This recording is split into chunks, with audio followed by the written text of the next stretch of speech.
bien, le véritable travail à haute valeur ajoutée possède une composante imaginaire. Pour une résolution de problème sur une chaîne, eh bien, on a besoin de créativité. Pour résoudre un problème en service client, on a besoin de créativité.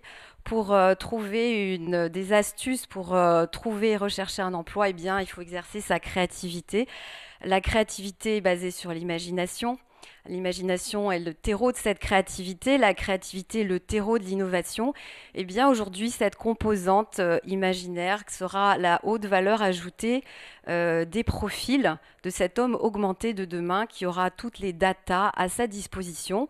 Donc que va-t-il apporter en plus de tous ces systèmes qui lui sont offerts? La valeur ajoutée du capital humain dans ce nouvel écosystème, essentiellement basé sur ce qu'il peut offrir en termes de créativité. Ce qui distingue l'homme de la machine, c'est son pouvoir créateur.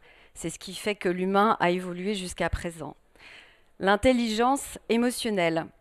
L'intelligence émotionnelle, l'émotion est de plus en plus prégnante. Pourquoi? Encore une fois, c'est ce qui nous distingue de la machine.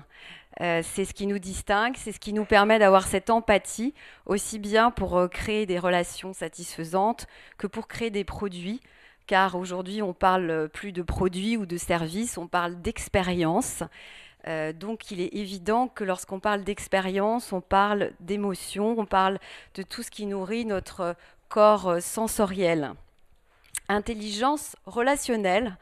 Alors cette intelligence relationnelle, vous allez me dire, oui, ça a toujours été, mais finalement aujourd'hui, elle va prendre un autre envol, car avec ces plateformes numériques connectées, cette immersion dans ces écosystèmes, ces immersions dans ce réseau, on va devoir développer une autre intelligence émotionnelle.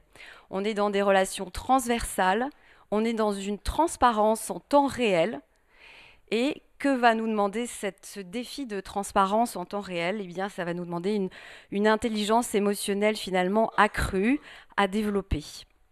Intelligence donc relationnelle, intelligence donc de travailler en réseau, de travailler de façon coopérative dans une entreprise qui va peu à peu quitter sa hiérarchie, son côté pyramidal, qui va travailler en tribu, en écosystème pour pouvoir avoir une réponse au marché plus rapide. L'autre composant de cet humain augmenté sera son agilité. L'agilité, encore une fois, procède quelque part du bon sens et pourtant, je dirais que c'est ce qui fait défaut le plus aujourd'hui dans les sociétés dans lesquelles on a besoin d'évoluer rapidement. Eh bien, on se rend compte que l'agilité n'est pas facile. L'agilité d'une entreprise repose sur l'agilité de ses individus, bien entendu, et je vais vous en parler un petit peu plus tard. Cette agilité donc est essentielle et va permettre à cet homme augmenté, ce salarié augmenté, ce manager augmenté de demain, d'être résilient, de pouvoir slasher, de pouvoir être un switcher, de pouvoir être un slasher, comme on dit, c'est-à-dire être commercial slash marketeur slash RH, ou encore pouvoir switcher d'une compétence à une autre. Et c'est cette agilité qui est demandée au capital humain, qui est demandée à l'homme de cette entreprise de demain.